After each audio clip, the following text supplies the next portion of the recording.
प्रिय संस्कृत मित्राणि नमः संस्कृताय। हम आपके सामने नीति शतकम का हिंदी अनुवाद पार्ट 2 आज लेकर के उपस्थित हुए हैं।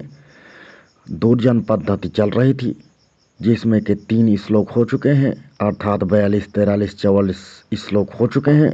अब 45 अर्थात 42 से लेकर के 51 श्लोक तक दुर्जन पद्धति है। आइए पार्ट 2 शुरू करते हैं। श्लोक संख्या 45 का हिंदी अनुवाद। लोभ यदि है तो और दुर्गुणों की क्या आवश्यकता। चुगलखोरी है तो पापों का क्या प्रयोजन। सत्य यदि है तो तप की क्या आवश्यकता है। मन यदि पवित्र है तो तीर्थाटन का क्या प्रयोजन। सुजनता यदि है तो बल की क्या जरूरत। यदि महिमा बड़प्पन है तो भूषणों का क्या प्रयोजन। सुविधा यदि पास में है तो धन की क्या आवश्यकता। अपयश यदि है तो मृत्यु की क्या आवश्यकता। 46 का अनुवाद। दिन में मलिन चंद्रमा वह सुंदरी जिसकी तरुणाई बीत चुकी हो। कमल विहीन सरोवर सुंदर आकृति वाला निरक्षर भट्टाचार्य पुरुष धन लोलुप राजा दुर्दशा ग्रस्त सज्जन राज दरबार में पहुँच वाला दुष्ट, ये सातों मेरे हृदय में चुभे हुए बाण हैं, अर्थात ये सातों मेरे मन में बहुत खटकते हैं। 47 का अनुवाद। जिनका कोप बड़ा प्रचंड है उन राजाओं का कोई भी अपना नहीं। छू जाने पर अग्नि हवनकर्ता को जलाती ही है। 48 का अनुवाद। सेवा धर्म बड़ा ही विकट है, योगियों को भी अगम्य है। दुर्बोध है। सेवक यदि चुप रहता है तो गूंगा कहलाता है। हाजिर जवाब हुआ तो बड़बड़िया और भटर भटर करने वाला। यदि समीप में खड़ा रहे यदि समीप में खड़ा रहे तो ढीठ। यदि बात ना सहे तो नीच कमीना कहलाता है। 49।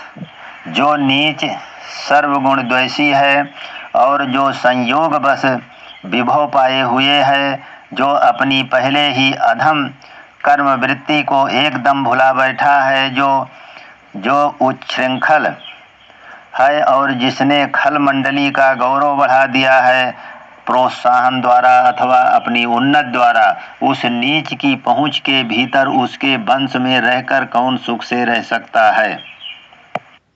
50 का अनुवाद। आरंभ में बड़ी फिर धीरे धीरे छोटी होने वाली, पहले छोटी पर धीरे धीरे बढ़ने वाली पूर्वा है और अपराह्न काल, पूर्वाहन और अपराह्न काल की छाया की जैसी खल और सज्जनों की मित्रता होती है। श्लोक संख्या 51 का अनुवाद। मृग मीन और सज्जन घास जल और संतोष से अपनी जीविका प्राप्त करते हैं, पर व्याध मछुआ और चुगलखोर बिना कारण ही उनसे क्रमशः बैर करते हैं। अथ सुजन पद्धति 52 से 61 तक।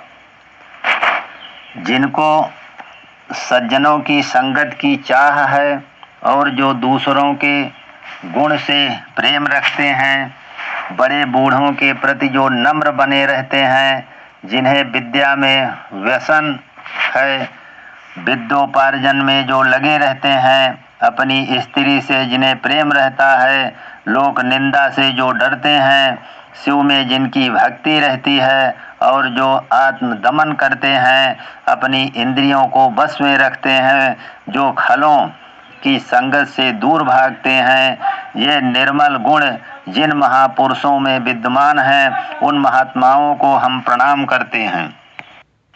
53। विपत्त में धैर्य रखना, उन्नत में लोगों पर क्षमा दर्शाना, सभा में चतुराई से बोलना, लड़ाई में पराक्रम दिखाना, यश में रुचि रखना, यश पाने की चाह रखना, वेद शास्त्र में लवलीन रहना, ये सब गुण महात्माओं में स्वभाव ही से सिद्ध होते हैं, अर्थात अपने आप आ जाते हैं। श्लोक 54 का अर्थ। शुभ दान हाथ का भूषण है, गुरुजनों के चरणों में प्रणाम करना सिर का भूषण है, सत्य वचन मुख का, अतुल वीरता भुजाओं का, निर्मल वृत्ति हृदय का और ज्ञान प्राप्ति कानों का भूषण है। बिना ऐश्वर्य के ही ये सब स्वभाव से जो बड़े होते हैं उन महापुरुषों के लिए भूषण है। श्लोक संख्या 55 का अनुवाद। जीव हिंसा से अलग रहना, पराये की संपत्ति को ले लेने से परहेज करना, सच्ची बात बोलना, समय समय पर यथाशक्ति दान देना, औरों की स्त्री की चर्चा होते समय चुप रहना, तृष्णा स्रोत को रोकना, गुरुजनों के प्रति विनय दिखाना, सब जीवों पर दया करना, यह सब शास्त्रों में अप्रतिसिद्ध विधि वाला अर्थात सर्वसम्मत सकल जनसाधारण के कल्याण का मार्ग है। 56 का अनुवाद।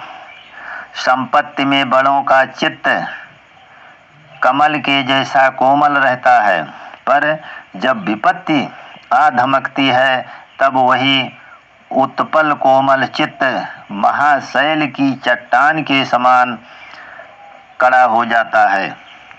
57 का अनुवाद।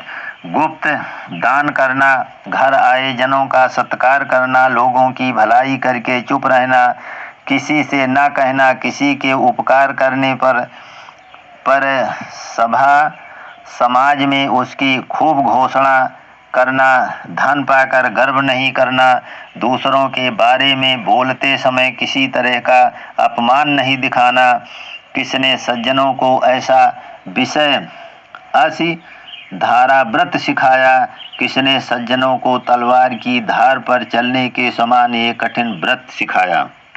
श्लोक संख्या 58 का अर्थ। सदा न्याय संगत और मधुर बर्ताव करना, प्राण संकट आ जाने पर भी पाप कर्म नहीं करना, दुर्जन से कुछ नहीं मांगना, धनहीन मित्र से कुछ भी नहीं याचना करना, विपत्ति में खूब धीरज रखना, बड़ों की चरण सरणी का अनुसरण करना, यह कठिन असिधारा व्रत सज्जनों को किसने सिखाया। श्लोक संख्या 59। गरम लोहे पर पड़ने से जल छनछना कर जल जाता है, उसका नाम भी नहीं सुना जाता, कमल के पत्ते पर पड़कर वही मोती का आकार का दिखाई पड़ता है, फिर वही समुद्र की सीपियों में पड़कर मोती बन जाता है। प्रायः अधम मध्यम और उत्तम गुण संसर्ग से ही उत्पन्न होता है। श्लोक 60 का अनुवाद। जो अपने सुंदर चरित्रों से पिता को प्रसन्न करे वही पुत्र है, जो अपने पति का हित मात्र चाहती है वही स्त्री है, वही मित्र है, जो अपने मित्र के सुख दुख में एक समान बना रहता है। पुण्यवान लोग ही संसार में ये तीनों पदार्थ पाते हैं। श्लोक 61 का अनुवाद। सबसे नौकर रहने पर भी उन्नत बने रहते, पराये का गुणगान करते, अपना गुण फैलाते, पराये के हित साधन का प्रयत्न करते हुए अपना स्वार्थ साधते, जिन दुर्जनों के मुख उनकी निंदा करते रहते हैं, उन दुर्जनों के भद्दे आक्षेपों को सहकर उनको अपनी सहनशीलता से तिरस्कृत करते, ऐसे अद्भुत आचरण वाले संत जन संसार में किनके पूजनीय नहीं होते हैं। अथ परोपकार पद्धति। श्लोक संख्या 62 से 71 तक। फल के भार से वृक्ष नव जाते हैं, जल से भर जाने पर घटा आकाश में लटक जाती है, ऐसी ही सज्जन लोग समृद्धि पाकर के उद्धत नहीं होते। परोपकारी जीवों का यही स्वभाव है। श्लोक संख्या 63 का अनुवाद।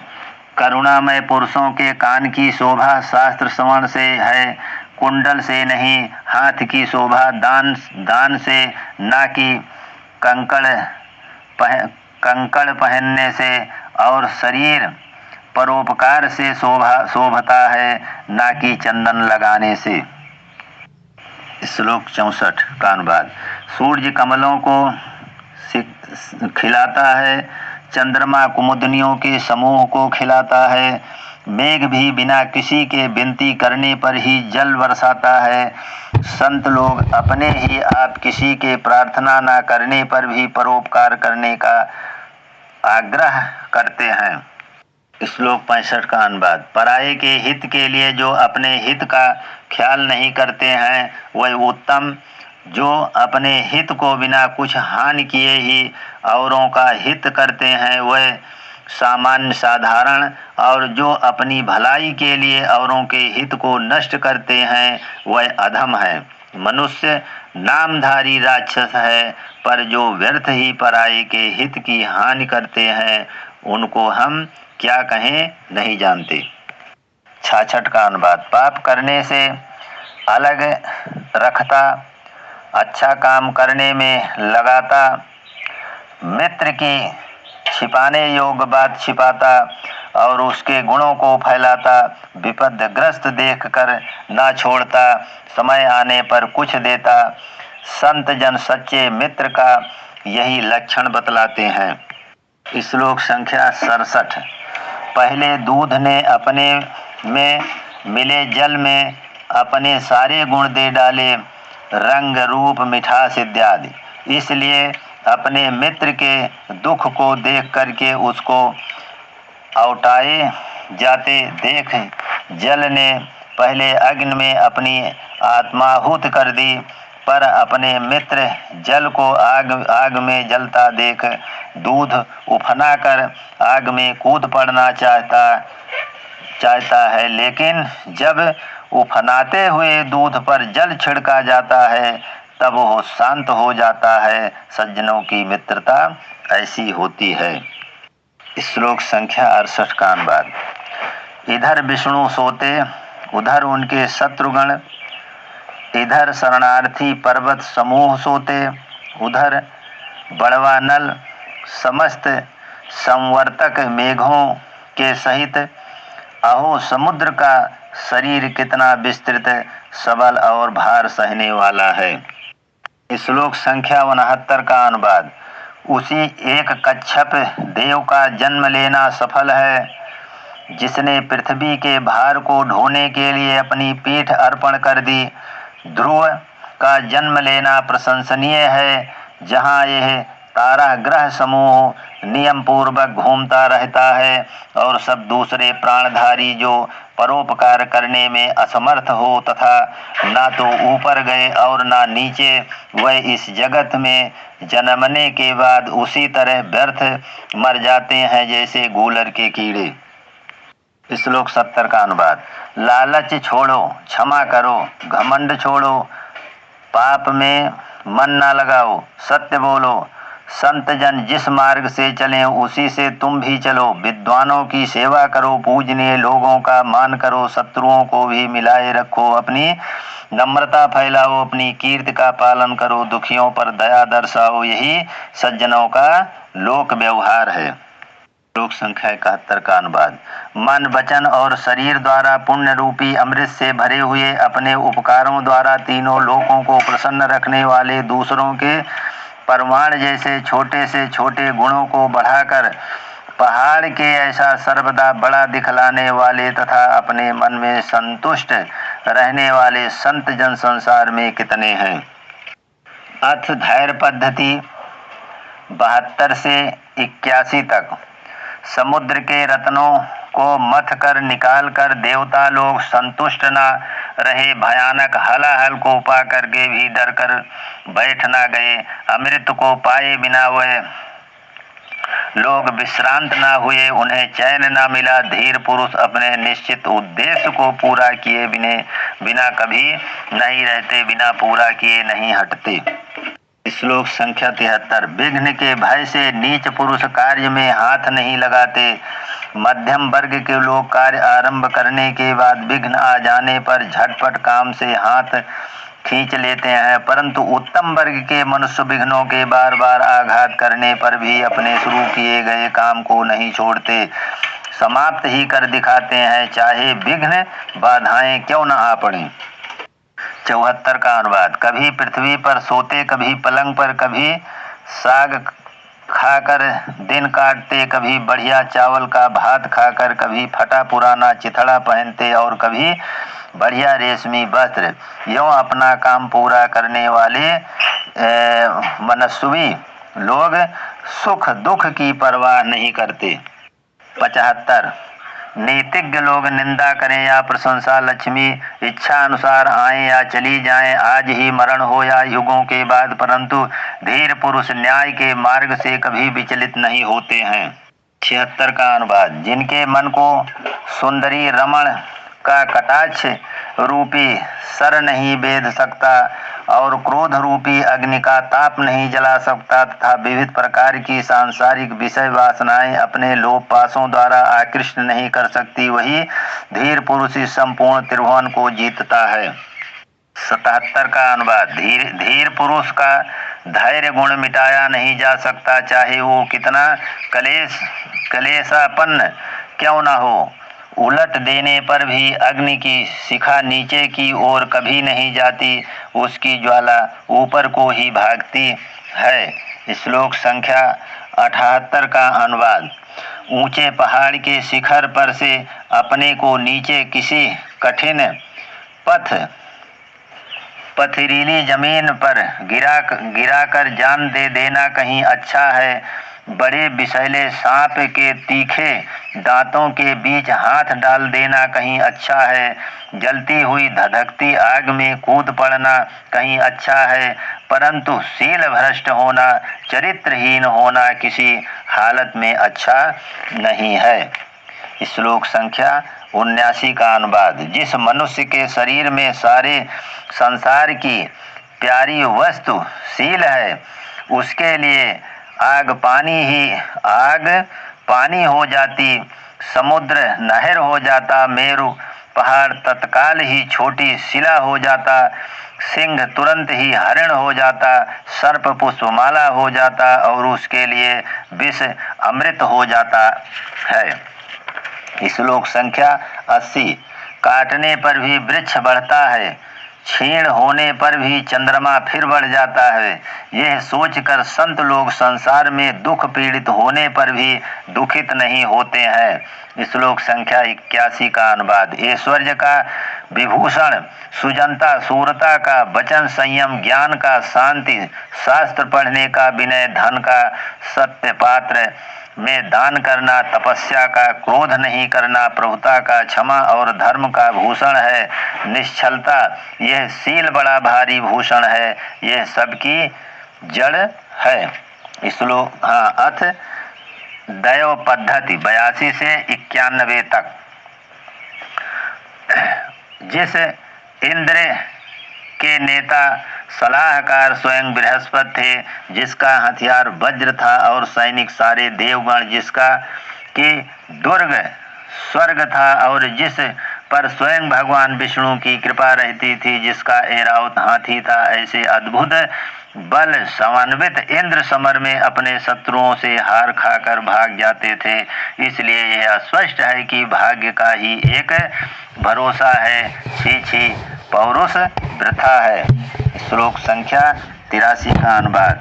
एक सांप पिटारे में बंद निराश हो भूख के मारे शिथिल पड़ा गुड़ियाया हुआ बैठा था। रात में एक चूहा उस पिटारे में छेद करके आप उस सांप के मुंह में जा गिरा। उसका मांस खाकर तृप्त होकर वह सांप उसी छेद में होकर तुरंत बाहर निकल भागा। हे लोगों, स्थिर रहो। वृद्धि और क्षय का अवनति का बड़ा कारण भाग्य ही है। 84 का अनुवाद। सत्य पुरुष गेंद की तरह गिरता हुआ भी फिर ऊपर उठता है, पर नीचे ढेले की तरह गिरता है, जिससे फिर वह ऊपर नहीं उठता है। फिर से, सत्य पुरुष गेंद की तरह गिरता हुआ भी फिर ऊपर उठता है, पर नीचे ढेले की तरह गिरता है, जिससे फिर वो ऊपर नहीं उठ पाता है। श्लोक संख्या 85 का अनुवाद। कोई गंजा मनुष्य सूर्य की किरणों से संतप्त हो छायादार जगह की खोज में तेजी से चलता चलता एक ताल के वृक्ष के नीचे जा खड़ा हुआ, पर वहां पर भी ताल का बड़ा भारी फल जोर से उसके सिर पर गिर पड़ा, जिससे उसका सिर फटकर फूट गया। प्रायः देखा जाता है कि अभागा जहाँ जाता है, विपत्ति वहीं पीछे पीछे जाती है। श्लोक संख्या 86 का अनुवाद। हाथी, सांप और पक्षी का बांधा जाना, चंद्रमा और सूर्य में ग्रहण लगना और बुद्धिमानों की दरिद्रता को देख करके मेरी राय में तो यही बात ठीक जचती है कि भाग्य बलवान है। श्लोक संख्या 87 का अनुवाद। ब्रह्मा सर्वगुण संपन्न तथा पृथ्वी के भूषण पुरुष रत्न की सृष्टि तो करता है सही, परंतु उसे